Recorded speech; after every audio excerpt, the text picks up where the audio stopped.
Education, शिक्षा, higher education और no education, इसके शिक्षा सूत्रों की बात आज हम करने वाले हैं। किसी भी नेटिव की लाइफ में सबसे इम्पोर्टेंट जो पॉइंट होता है, बचपन के बाद जैसे ही हम ग्रो करते हैं तो एजुकेशन सारा ही आपका फ्यूचर डिसाइड करती है। आप क्या प्रोफेशन में जाएंगे, आपकी कैसी मैरिज होगी, और देश काल पात्र के हिसाब से करंट पीरियड में इन 22nd सेंचुरी सबसे इम्पोर्टेंट आपका पॉइंट आता है एजुकेशन। एजुकेशन को हम मेनली क्लासीफाई कर सकते हैं 4 टाइप्स में। सबसे पहले होती है हमारी प्राइमरी एजुकेशन। तो हमारी हायर एजुकेशन इस बात पर भी डिपेंड करेगी कि हमारी प्राइमरी एजुकेशन कैसी हुई है। इसके बाद आती है सेकेंडरी एजुकेशन, ग्रेजुएशन। तो हम सेकेंडरी एजुकेशन के बेस पे हमें ग्रेजुएशन में एडमिशन मिलेगा और वहां पर हम कैसा परफॉर्म करेंगे वो हमारी सेकेंडरी एजुकेशन या फाउंडेशन पर डिपेंड करेगा। इसके बाद होती है हमारी higher then graduation, post graduation etcetera, और उसके बाद आती है रिसर्च।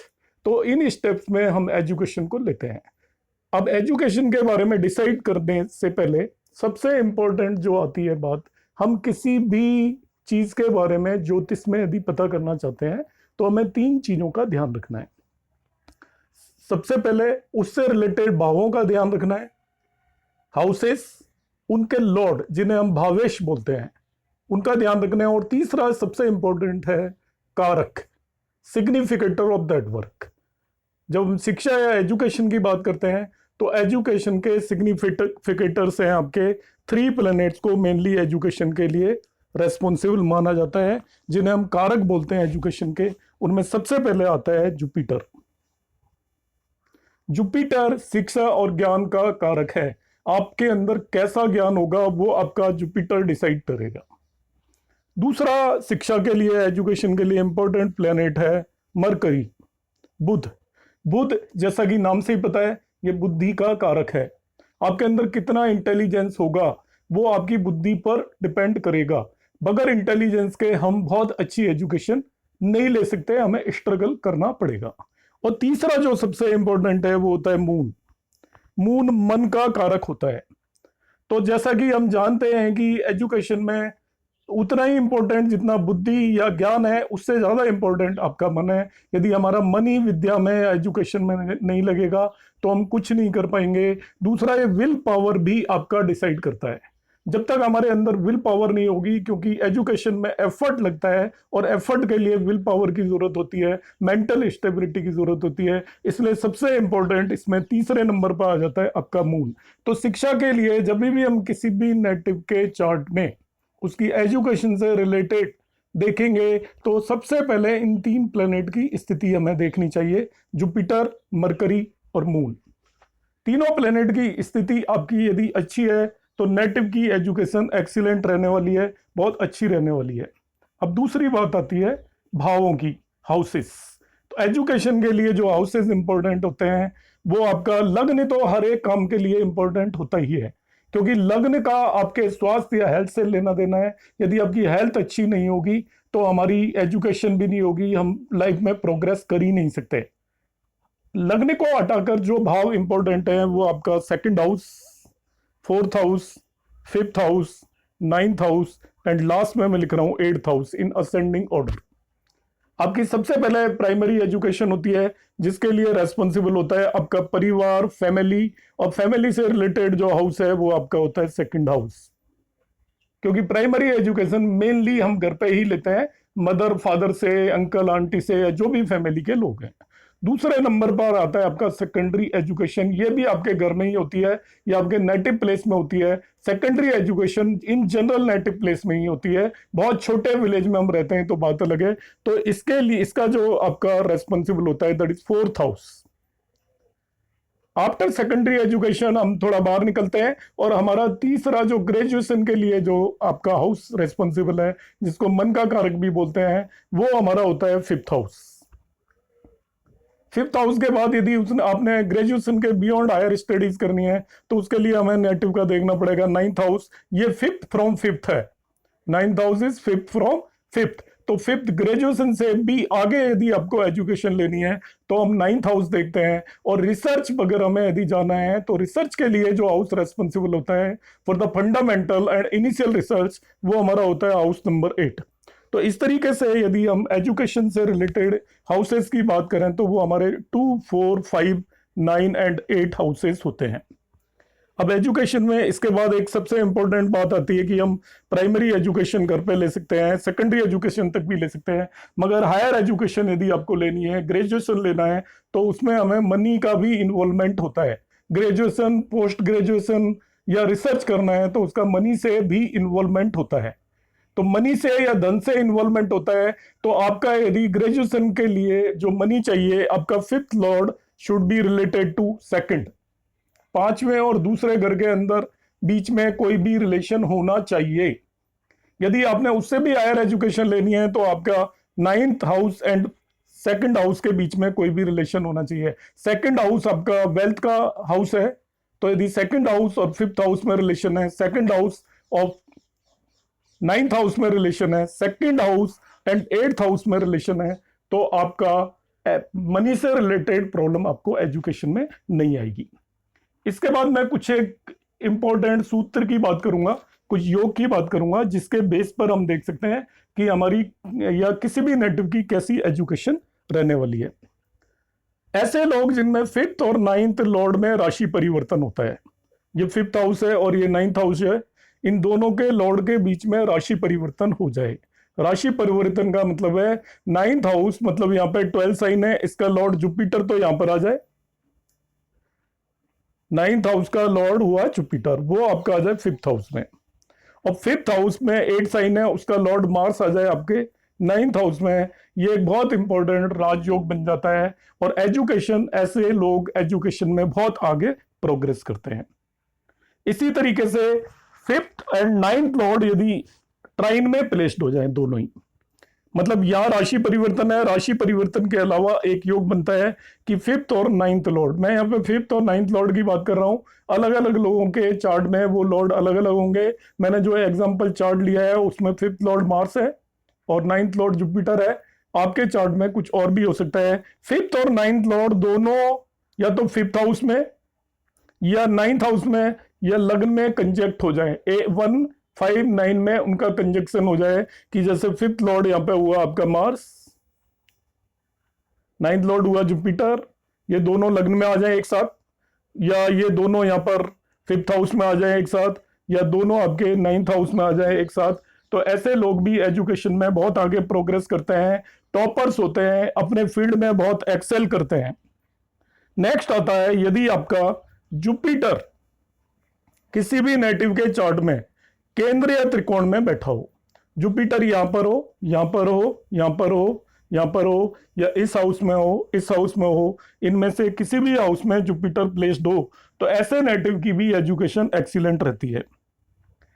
सिमिलरली आपका यदि मरकरी भी फिफ्थ और 9th हाउस से किसी भी तरीके से रिलेट हो जाए, मरकरी यदि फिफ्थ हाउस से रिलेट हो जाए, 9th हाउस से रिलेट हो जाए, मरकरी फिफ्थ और 9th हाउस से रिलेट होने का मतलब या तो वो फिफ्थ हाउस में प्लेस्ड हो, फिफ्थ हाउस का लॉर्ड हो, या फिफ्थ हाउस को देख रहा हो। तीन तरीके से, प्लेस्ड, एस्पेक्टिंग और लॉर्डशिप, तीनों में से किसी भी तरीके से फिफ्थ हाउस में हो, या वो फिफ्थ हाउस के लॉर्ड के साथ भी यदि कंजक्ट हो जाए कहीं पे जाके, तभी भी पर्सन की अप टू ग्रेजुएशन एजुकेशन बहुत एक्सीलेंट रहती है, वो सक्सेसफुल रहता है, विदाउट ट्रबल होती है। इसी तरीके से 9th हाउस से लॉर्ड से यदि मरकरी का कोई भी एक तरीके का कंजक्शन हो जाए, एस्पेक्ट हो, या उसके साथ वो कहीं जाके प्लेस हो जाए, या वो 9th हाउस को देखे, एस्पेक्ट करे, तभी भी उसकी आफ्टर ग्रेजुएशन जो भी एजुकेशन है वो एक्सीलेंट रहती है।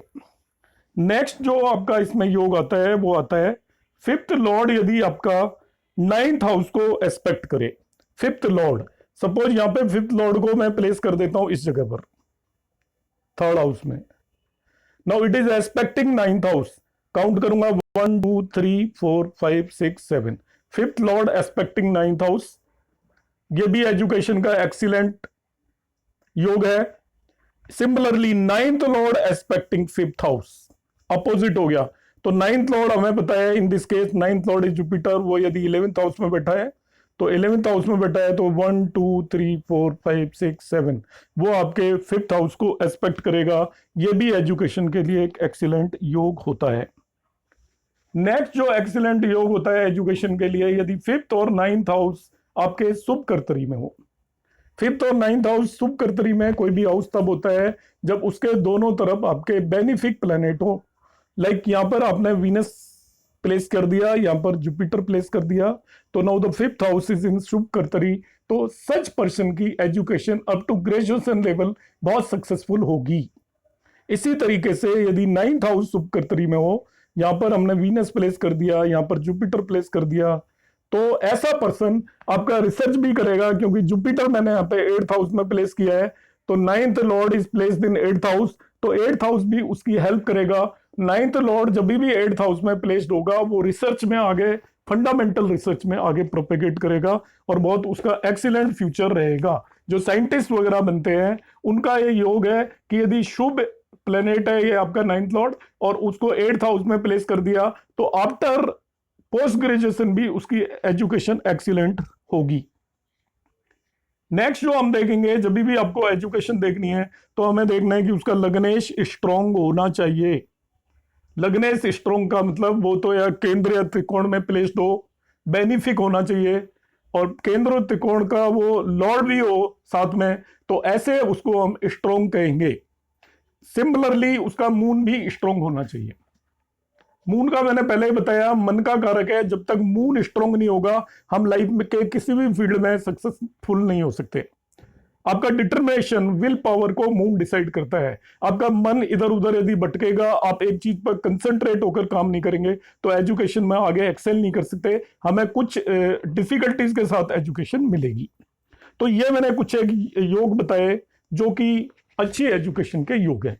इसके बाद इसमें हम जुपिटर, मरकरी और मून की पोजीशन भी देखेंगे।